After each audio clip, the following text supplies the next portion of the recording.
Hello friends, எல்லோரும் எப்படி இருக்கீங்க? இன்றைக்கி நம்ம வீடியோவில் ஒரு சிம்பிளான ஸ்வீட் ரெசிபி எல்லாருக்கும் பிடிக்கக்கூடிய வகையில் நீங்கள் ட்ரை பண்ணுறதுக்கு ரொம்ப ஈஸியான வகையிலும் இருக்கும். வாங்க இந்த ஸ்வீட் எப்படி செய்கிறதுன்னு சொல்லிட்டு பார்க்கலாம். ஒரு பவுலில் 2 கப் அளவுக்கு கேழ்வரகு மாவு சேர்த்துக்கிறேன். நீங்கள் உங்களுடைய வீட்டில் ஏதாவது ஒரு கப் இல்லைனா கிளாஸ் மெஷர்மெண்ட்டுக்கு எடுத்துக்கோங்க, கரெக்டாக இருக்கும். நான் இப்போ 250 மில்லி அளவுள்ள கப் தான் எடுத்திருக்கேன். இன்னொரு பாத்திரத்தில் 1 கப் வெல்லம் சேர்த்துக்கிறேன். வெல்லத்தை நல்லா பொடியாக இடித்து எடுத்து அளந்துக்கோங்க. 1/2 கப் தண்ணி சேர்த்துக்கிறேன். வெல்லத்தில் தூசிக்கல்லாம் இருக்கும் அப்படின்றதுனால நம்ம கரைச்சிட்டு வடிகட்டிட்டு சேர்த்துக்கலாம்.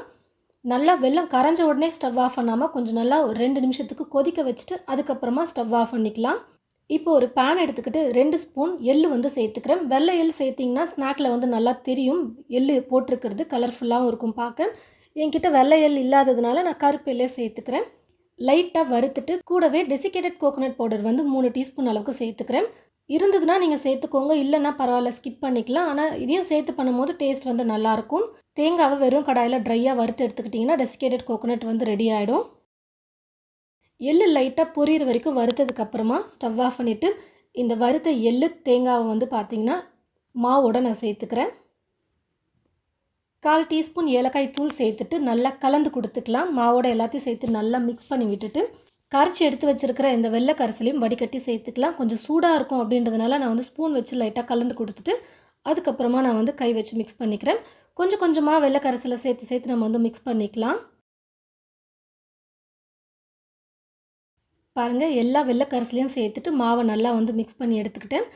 இந்த மாதிரி ப்ரெஸ் பண்ணும்போது விரிசல் இல்லாமல் இருக்கணும். அதுதான் கரெக்டான பதம். நான் சொன்ன அளவுகளை கொண்டு நீங்கள் செய்யும்போது கரெக்டான கன்சிஸ்டன்சிக்கு வந்துடும். இப்போ மாவு ரெடி ஆகிடுச்சு.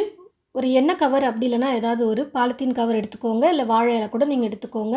இந்த மாதிரி சின்ன சின்னதாக உருண்டை பண்ணி நம்ம தட்டி எடுத்துக்கலாம். ரொம்ப மெல்லிசாக வேணால், கொஞ்சம் மொத்தமாக இருக்கிற மாதிரி தட்டி எடுத்துக்கலாம். ஒரு 4-5 நம்ம தட்டி எடுத்து வச்சுக்கிட்டோம்னா எண்ணெயில் போட்டு 4-5 ஃப்ரை பண்ணி எடுக்கிறதுக்கு கொஞ்சம் ஈஸியாக இருக்கும். ஒவ்வொன்றா ஃப்ரை பண்ணி எடுக்கிறதுக்கு லேட் ஆகாதனால ஒரு 4-5 போட்டு நம்ம ஃப்ரை பண்ணிக்கலாம். கடாயில் எண்ணெய் ஊற்றி வச்சுட்டா எண்ணெய் நல்லா காஞ்சி வந்துருச்சு. இப்போ தட்டி வச்சுருக்கிற இந்த மாவை எடுத்து நம்ம எண்ணெயில் போட்டு ஃப்ரை பண்ணி எடுத்துக்கலாம். எண்ணெயில் போட்டதுமே இது போல் டக்குன்னு மேலே பார்த்திங்கன்னா எழும்பி வந்துடும். அப்பப்போ 2 பக்கம் மட்டும் நம்ம திருப்பி கொடுத்து நம்ம குக் பண்ணி எடுத்தோம்னா நல்லா வெந்து வந்துடும். எண்ணெயில் சேர்க்கும் போது எந்த அளவுக்கு கொதிச்சுட்டு இருந்தது பாருங்கள். இப்போ அந்த கொதியெல்லாம் அடங்கி வந்துருச்சு. இப்போ நான் எடுத்துக்கிறேன். நல்லா ஃப்ரை ஆகிட்டு வந்துருச்சு. இது போல் ஒரு வடிகரண்டியில் எடுத்துக்கிட்டோம்னா இருக்கிற எக்ஸ்ட்ரா எண்ணெயும் வடிஞ்சு வந்துடும். அப்போது சாப்பிட்றதுக்கு எண்ணெயே இல்லாமல் ஸ்வீட் சூப்பராக இருக்கும். எல்லா மாவையுமே சின்ன சின்னதாக தட்டி எண்ணெயில் போட்டு ஃப்ரை பண்ணி எடுத்துக்கிட்டேன்.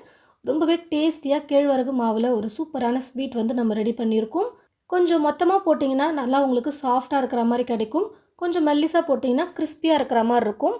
ஒரு 10 நாள் கூட நம்ம ஸ்டோர் பண்ணி வச்சு சாப்பிடலாம், கெட்டு போகாமல் இருக்கும். ரொம்ப சூப்பரான ஒரு ஸ்வீட். இன்ஸ்டண்ட்டாக டக்குன்னு வீட்டில் கேழ்வரகு மாவு வெல்லம் இருந்ததுன்னா நீங்கள் ட்ரை பண்ணி பாருங்கள். ரொம்பவே ஹெல்த்தியான ஒரு ரெசிபியும் கூட. எண்ணெயில் ஃப்ரை பண்ணியிருக்குமே அப்படின்னு நீங்கள் நினைக்கவே வேணாம். எண்ணெயில் தான் ஃப்ரை பண்ணணும்னு சொல்லிட்டு கண்டிப்பாக தெரியவே தெரியாது. ஏன்னா எண்ணெயே இருக்காது இந்த ஸ்நாக்கில். சாப்பிட ரொம்ப சூப்பராக இருக்கும். நீங்களும் இது போல் இந்த ஸ்நாக்கை உங்களுடைய வீட்டில் ட்ரை பண்ணி பார்த்துட்டு எப்படி இருந்ததுன்னு சொல்லிட்டு மறக்காமல் கமெண்ட் பாக்ஸில் கமெண்ட் பண்ணுங்கள்.